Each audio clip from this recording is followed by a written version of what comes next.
अस्सलाम वालेकुम दोस्तों, मैं आपके लिए ब्राइडल मेहंदी के ड्रेसेस लेकर आई हूँ। बहुत स्टाइलिश, बहुत सिंपल है, इजीली बनाए जा सकते हैं। कुछ लॉन्ग ड्रेसेस हैं, कुछ शॉर्ट शर्ट्स हैं। सब के सभी बहुत अच्छे हैं, बहुत आसानी से कॉपी किए जाने वाले। आप अपनी मर्ज़ी से फ़ैशन के मुताबिक शॉर्ट भी कर सकते हैं इन्हें। ये कमीज़ शलवारें हैं और कुछ शरारों के साथ शॉर्ट शर्ट्स हैं। ये शरारे के साथ शॉर्ट शर्ट है। इसका डिज़ाइन स्टाइल बहुत अच्छा है और इसका मैं गले का डिज़ाइन लेकर आई हूँ मेहंदी के ड्रेसेस के लिए। और ये लॉन्ग के साथ शरारा है। आप इसको बिल्कुल शॉर्ट कमीज़ भी कर सकते हैं इसके साथ। इसके साथ भी शरारा और इसकी शॉर्ट शर्ट है। ये मैं आपके लिए गले का और तार का ये मशीन की सिलाई के साथ बहुत स्टाइलिश सिलाई किया हुआ है।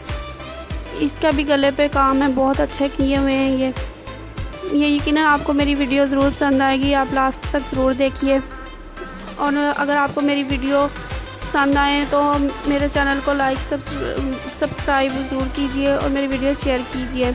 मैं और ब्राइडल ड्रेस भी आपके लिए लेकर आती रहूँगी।